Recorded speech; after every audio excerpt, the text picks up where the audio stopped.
Welcome to History Rewind. Let's cover this story. The legendary voyage of the RMS Titanic, its grandeur, the people aboard, the tragic night it struck the iceberg, and the lingering mystery that still haunts us today. This isn't just a story of steel and ice, but of human ambition, arrogance, class division, untold heroism, and chilling conspiracy theories. Like, share, and subscribe if you like the video. And comment at what time and from where you're watching. The video. Let's go back to the year 1912. The world was changing. The Industrial Revolution had transformed everything. Cities grew, factories roared, and people dreamed bigger. In this spirit of innovation, the White Star Line decided to build the largest, most luxurious ship the world had ever seen, the Titanic. Her construction began in Belfast, Northern Ireland, at the Harland and Wolff shipyards.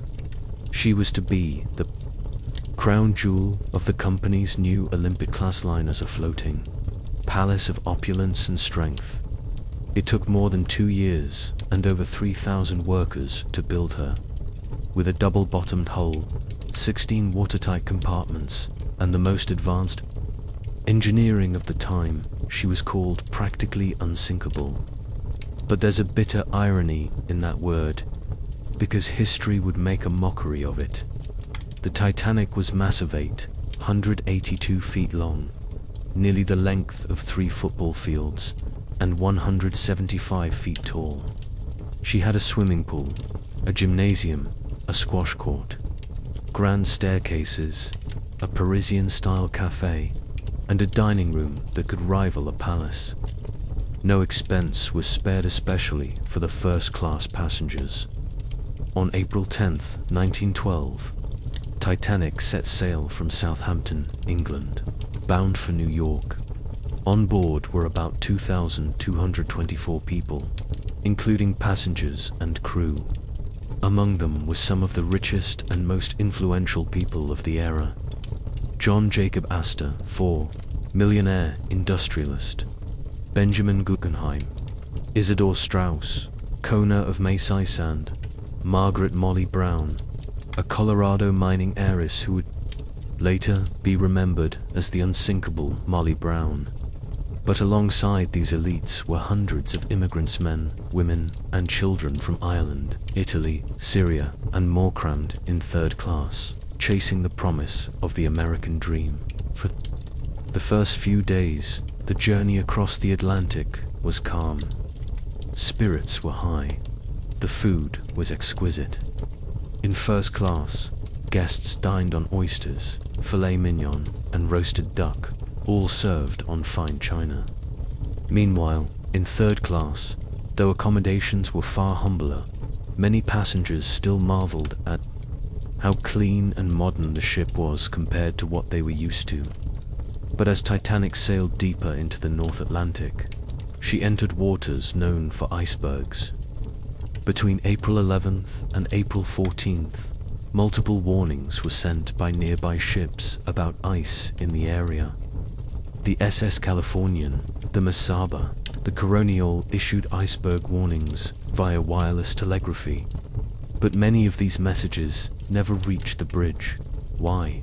Because Titanic's wireless operators were overwhelmed, sending messages for first-class passengers, arranging dinner reservations, telegrams, and updates to friends across the sea. The most urgent iceberg warnings were logged, but not prioritized.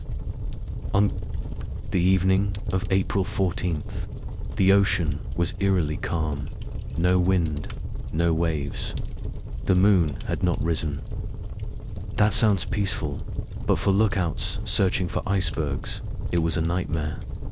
Icebergs are often spotted by the waves breaking round their base, but in still seas. There was no such indication at around 11:40 p.m. Frederick Fleet and Reginald Lipp, posted in the crow's nests, spotted a large, dark shape looming directly in front of the ship. Fleet rang the warning bell 3 times and shouted down to the bridge, "Iceberg, right ahead." First Officer William Murdoch ordered the ship to be turned hard to starboard, and the engines reversed. But Titanic was moving too fast over 22 knots and she was simply too massive to turn in time. Moments later, the iceberg scraped along the starboard side.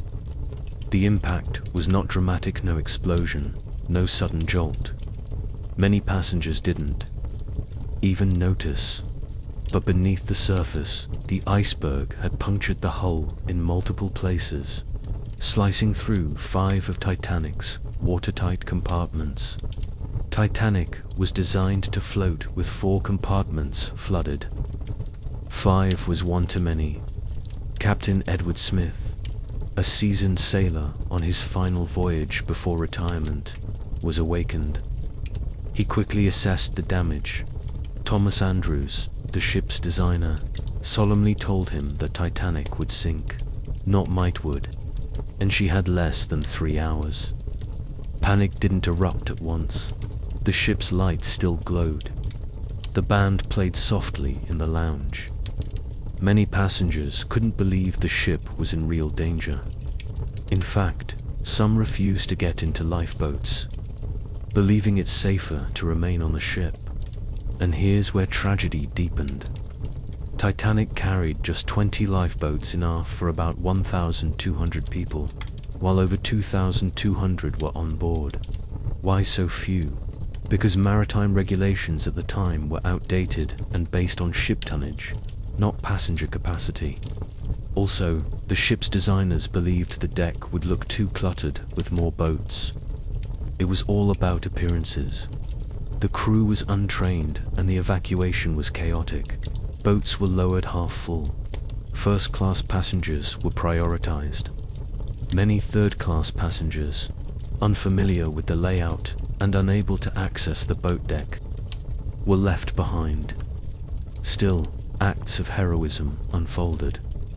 The ship's Band 8 men, led by Wallace Hartley, played until the very end, purportedly finishing with the hymn, "Nearer, my God, to Thee." Thomas Andrews moved through the corridors, urging people to don life vests and helping them to safety. Isidor and Ida Straus chose to die together rather than separate. Ida gave up her spot in a boat to her maid. Meanwhile, Benjamin changed into evening wear and calmly told the steward, "We've dressed in our best and are prepared to go down like gentlemen." Margaret.